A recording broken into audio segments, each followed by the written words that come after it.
Money on my mind, gotta hustle and grind. Financial literacy always on my mind. I'm stacking knowledge, no time to waste. Gotta invest smart, gotta keep up the pace. I'm reading books, learning all the tricks, studying the market, making calculated picks.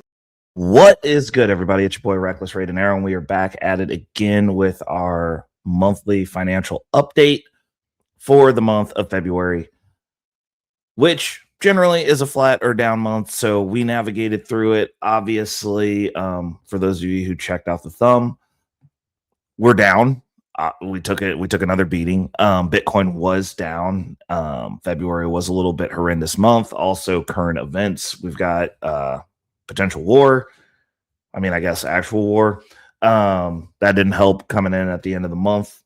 And we're kind of where we're at with it. So the net worth actually dropped below 250K, which I'm not necessarily happy about, but I get it. It's part of the process. You just got to do what you got to do. And like, we report wins and losses because this is obviously my financial journey. So I'm not gonna pull punches when the market's not doing what I want it to do. It just is what it is. Also, very focused portfolio. We're very tied in on Bitcoin. I am not trying to play the market. I am not trying to diversify. I believe that that's something you do after you've established something, and we haven't established anything yet. So, by my standards. So we're dialed in, and even when it comes to diversification, my focus is Bitcoin. That's the hurdle rate. And if it's not beating the hurdle rate, I really don't want it. So as we get ready to jump into this, let's go ahead and make sure we hit that like. For those of you that are subscribed, share the video. For those of you that are not subscribed and have been here more than twice, hit that subscribe button. Go ahead and join the Wolf Pack. We're not trying to get rich over here by ourselves. And last but not least, including for those of you who are not part of the Wolf Pack, who have not subscribed, who are not part of the tribe, share the video if you get some value out of this. We're trying to make them more focused and straight to the point. There's going to be a little ranting in there because that's kind of how I do things. This is more of a documentation than actual advice. Actually, this isn't financial advice at all. It's me doing stuff and reporting back the results, good, bad, or indifferent, wherever the chips may land. So we're going to jump right on into it. From a net worth perspective, we fell back $19,014.82. Now that does not feel good, but that's the ebb and flow. February is one of the months that I have earmarked as an accumulation month because generally Februaries are pretty flat or not good. This February was a little bit of both. Bitcoin had a complete collapse, if you would, as far as the traditional finance people, all the new people, the Bitcoin are concerned. We had major drawbacks, and we adjusted what we needed to do to maximize on that. We actually made the pivot to being fully invested, which means I invest everything up front and pay all my bills and stuff and living expenses out of my brokerage account. And that, in my opinion, has given me a boost. We'll see what March looks like because March is generally a pretty good month. That's what we're getting into now. We'll see how it looks. I mean, obviously, with the current macro events that are going on globally, that's definitely going to have some effects, and we'll see what they are. But from a net worth perspective, we ended up at $227,307.48 after all the dust was settled. And yeah, that's where we're at with that. Moving on to the next thing was our savings percentage. Now, being fully invested, my entire W-2 income, every paycheck that I get goes into investment. So that's the first thing. It's pretty cool. My distributions and dividends, though, which is the money that I make from my portfolio, does not. We're using that to live off of, pay bills, manage our debt. And so that puts our savings percentage at 62%. Not bad at all. Can't complain about that. Moving on to the next thing, we've got our total saved, which we were able to stash away $3,701. can't complain about that. Not bad at all. On that front, obviously, we have certain metrics that we need to hit with our distributions before we're able to pull off any of the distribution money, which kicks our savings percent up, which also kicks our total saved up. It also is based on the amount of money we have coming in. That just kind of is what it is. Our next thing is the amount of income we pulled in this month, which we were at $5,967. No complaints there. It's creeping up. Obviously, our overarching goal is to get to 10,000 out of distributions alone. And this is distributions with W2, which brings us into our next hot topic, which is the dividend distribution portion. We brought in $2,861 over the month of February. Now, the month of February was a down month in the market. Like all my stuff was down. Like we were getting beat the whole month. And this is where I look and, it's like even when the market's not performing well, being in high yield, you're still getting paid. Now, is there NAV erosion? Absolutely. Are there things that need to be managed? Absolutely. Are there buying opportunities? Absolutely. We, from a distribution perspective, we really made a hard pivot in our portfolio and started getting very focused and dialed in. We've got our narratives picked out for the year that we're running with unless anything fundamental changes, which for me, considering that we bottomed out on Bitcoin when we hit 60,000 on Bitcoin, that to me was an indicator that it was time to pivot in heavy on the narrative. So like now I'm in hardcore accumulation mode. And as you see as you'll see tomorrow in the monthly portfolio update, I'm going all the way in on that. And we're going to make some more tweaks and adjustments. It's small tweaks. The major tweaks that we had finally started showing the benefits of what we're doing over the month of February, which is a bad month. And we still pulled in over $2,800, just a little bit, but we got over it. Our overarching goal, the next plateau for me is going to be getting that distribution up over $4,000. And that'll be my peak months. So from that perspective, the peak months would be, I have something I can look at here. When we're looking at peak months, and those are the months with just more weeks because this portfolio is set up for weekly income, that's going to be the month of March, obviously, the month of June, the month of September, and the month of December. Those are the peak months. Getting those to where we're going to be breaching $4,000 consistently is kind of where I'm at right now. And what I'm looking for. Now, these do fluctuate because every week you're getting a different story. It's what they did that week, and then you're projecting out from that week's distribution. But again, having those peak months, being able to get to 4,000, and then the regular months up in the threes, it's like, okay, so you're beating your W2 take home. Great. That is the next level of efficiency for me. And then there's one other one that you'll see tomorrow for those of you that are interested in the TradFi stuff. We do the portfolio deep dive the first Tuesday of the month and of the first full week.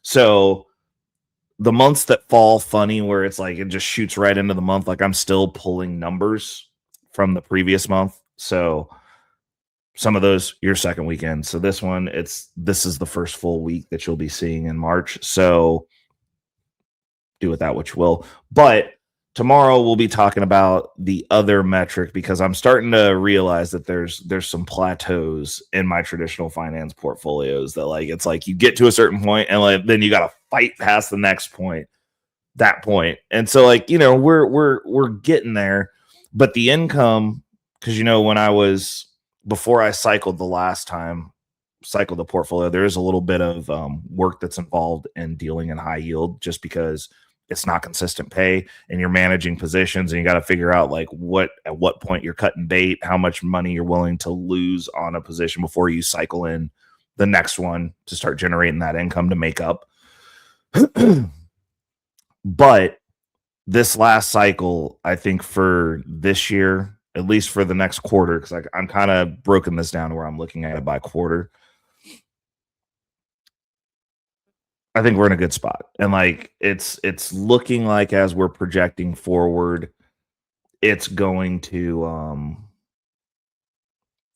be in a space to where we can continue to build on what we're doing, and like the positions that I have are good. We're starting to work on a little bit of deleveraging, which is actually one of the key pivotal important pieces that I've started implementing, because I'm notoriously run hot. If you've been following, I'm like, yo, to the hilts with everything. I'm just like, yo, I need to get this income up to where it needs to be, and I want as much income as possible. And there's very little diversification. It's very focused, and we are starting to kind of quell that a little bit. We're kind of letting the market do what it does. We're keeping the income high, but like now that we're in the realm of where I need to be, I can focus on, working on a little bit of deleveraging and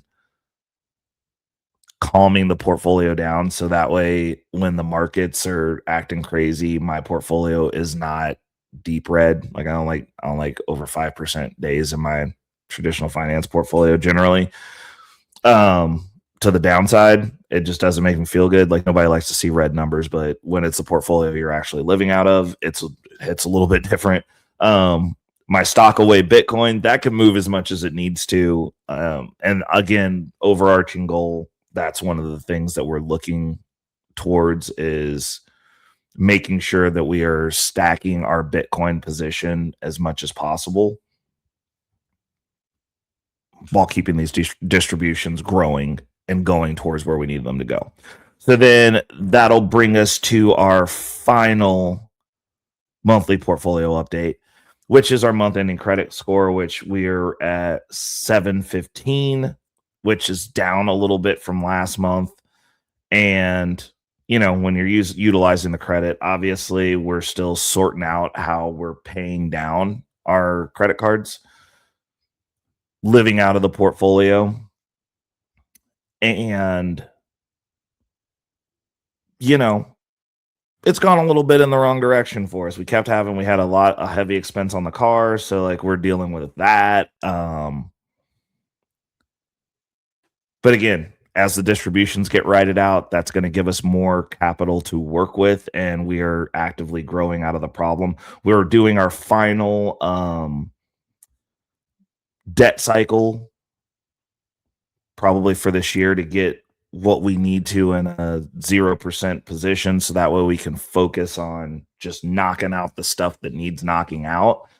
And yeah, so we're doing that. Those results should be manifesting themselves, I guess, moving forward. And as a result, as you pay the debt down, credit score goes up, c'est la vie. Then it's rinse and repeat, because as the credit score goes up, we'll get more offers to do stuff and optimize. And as this debt gets paid down, we'll be moving more into a space where we can start using our leverage specifically to expand our asset base, which is where I like to be. Like that's a much better system for me than having to pay back debt and having things come up that are just expensive, such as surgeries, major car repairs, and that stuff. But, having the ability to deal with it as it comes is also a blessing in and of itself. And those are situations that we got through, and it's not stuff where I'll never financially recover from this. So yeah, there's going to be that. And that's what we've got for today. Those are the numbers. That's what they are. Obviously, not every month, there's no straight lines up. The market in and of itself, you got to pull back a little bit to go forward. There's spaces where there's accumulation periods. Those pullbacks are those spaces. a lot of retail was selling out of their Bitcoin positions, their stock positions, they're taking profits. It's end of year. You guys got to sell off to pay taxes. Some of you that are out of your brokerages that don't produce enough income. I get it. Specifically with the Bitcoin, that's giving up position. For me, even with the stocks, that's presenting sales. So we bought sales all month because we're fully invested. Every month the money goes in. Some of the stuff that we'll be doing moving forward is, getting very strategic with it. Now that we know when those accumulation windows are, we're gonna start focusing on what are we doing when we're not in the accumulation period. Like, what are we doing to store up dry powder for pullbacks? Like, those types of things are things that are going to start coming to mind, and stuff that we're going to focus in on, because everything that I'm doing with my financial situation, my financial structure, my financial strategy, it's not a set in stone thing for me. I don't believe in either or. You just got to do this. I'm like, my overarching thesis, I am focused in on that, but tweaking the strategy as we're going to make it more efficient, more optimized, more easy. I mean, even easier to manage. Those are all things that I'm looking at doing regularly, and things that I'm really dialed in on and focused on, because the goal is to get to a position where you can be out of the rat race as soon as possible. So that way you can assume control and agency over your life. Because as much as people want to posture, I don't believe that there is anything good about being stuck at the bottom of a system and being put in a position to where your livelihood is at the discretion of someone else, because someone else doesn't necessarily care for you, doesn't care about you. And I don't believe it's our jobs to grind ourselves to death to facilitate somebody else's American dream. I think we should all be chasing our own. And I believe a lot of people stray off the path. They want to change the goalpost. Oh, I'm happy. Like, if you don't have options, how are you happy? Like, I've never understood that. I've never understood how somebody with no options, that's constantly got their hand out to somebody else going, oh, well, you've got to do this for me, or my life's not going to be good, as opposed to you just doing it for yourself and being in control. And then changing the goalpost, or, oh, the Bible said because Jesus told people to give up their stuff to follow him specifically. And I was like, well, the Bible also says that, like, God's going to bless you with wealth also. But people cherry pick, and, like, it's to change the goalpost. Money does not buy happiness. Money gives options. The more options you have, the more ability, the more agency, the more control you have in how your life goes and how your life plays out. And you can tie that however you want. But if you don't have options, you don't have control. If you have no mediocre of control, and that's not saying that you're going to be in control of every single thing, but, like, you're in control of the stuff that's controllable. You break your foot, you're now financially destitute because you don't have insurance. You don't have the ability to pay for a surgery. Even if you have insurance, surgeries are expensive. I know. I paid for one. You lose your job. You're a week away. You're a bad week away, a bad 2 weeks away from being homeless. But you're happy? You're happy knowing you're 2 weeks away from being homeless? You think God wants you 2 weeks away from being homeless? I don't think so. I don't think that's a good life. So what we're doing over here is I'm giving the breadcrumbs on what I'm doing to not be in those situations, because I don't like seeing people in those situations. I don't like seeing you guys posting your laundry on Facebook about how you can't afford rent this month, about how, oh, this thing happened and I can't take care of it, about how you can't provide good care, food, or whatever for your child, and it's someone else's fault because you don't have any agency. You don't have any options. You don't have any money. I don't like seeing that. That's not a natural state.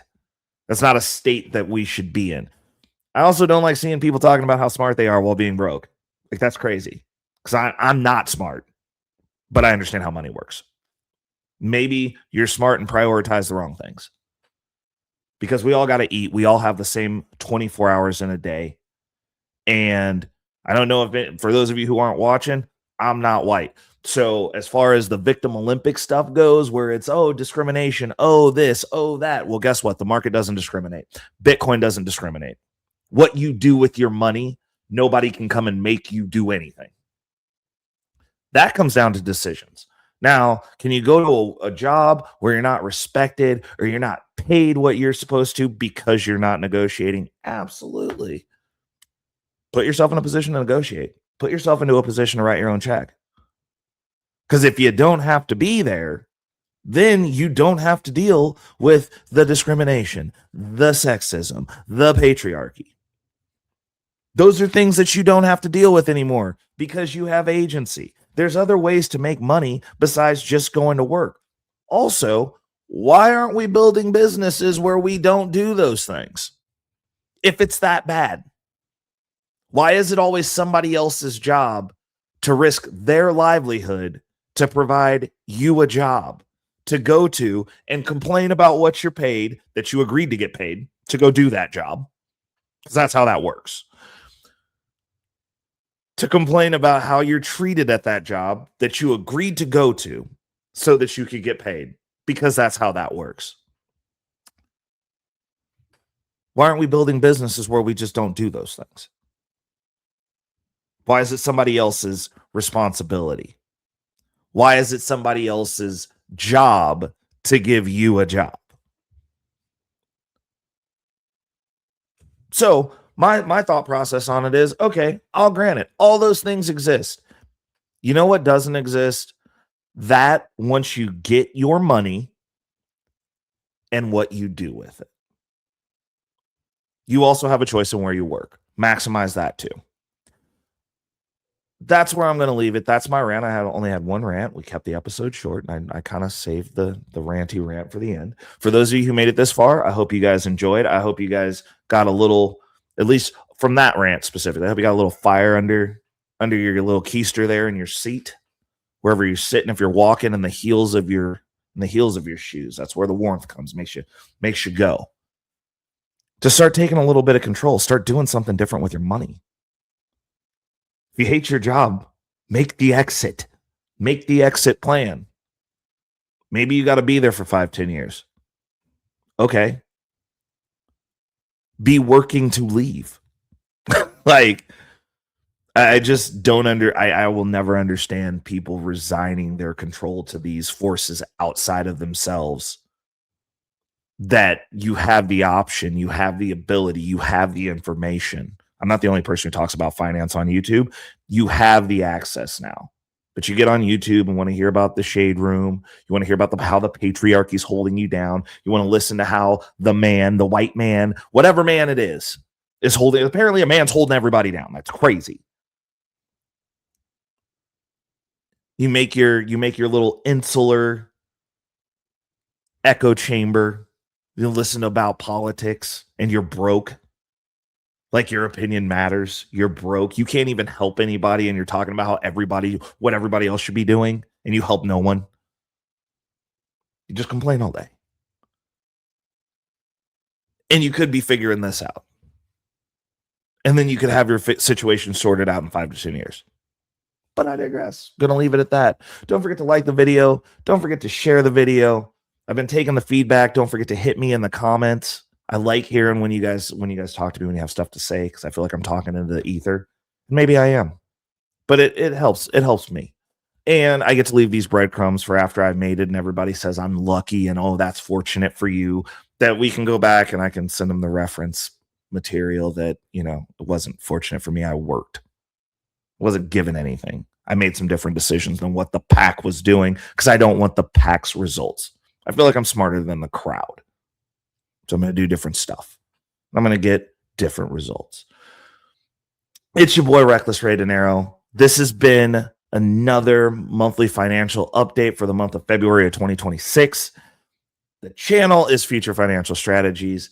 And until next month, I am out. Money on my mind. Yeah. Focus, got no time for games, nah. I don't play it, I'm all about that financial literacy. Investing in my future, building generational wealth. Dollar bills, they be calling my name, but I ain't chasing fame, I'm chasing change. Learn the game, now I'm playing it smart. Putting my money to work, it's an art. I'm stacking paper, building my own empire. No more living check to check, I'm getting higher. Investing in stocks, real estate, and more. Gotta secure the bag, that's what I came for.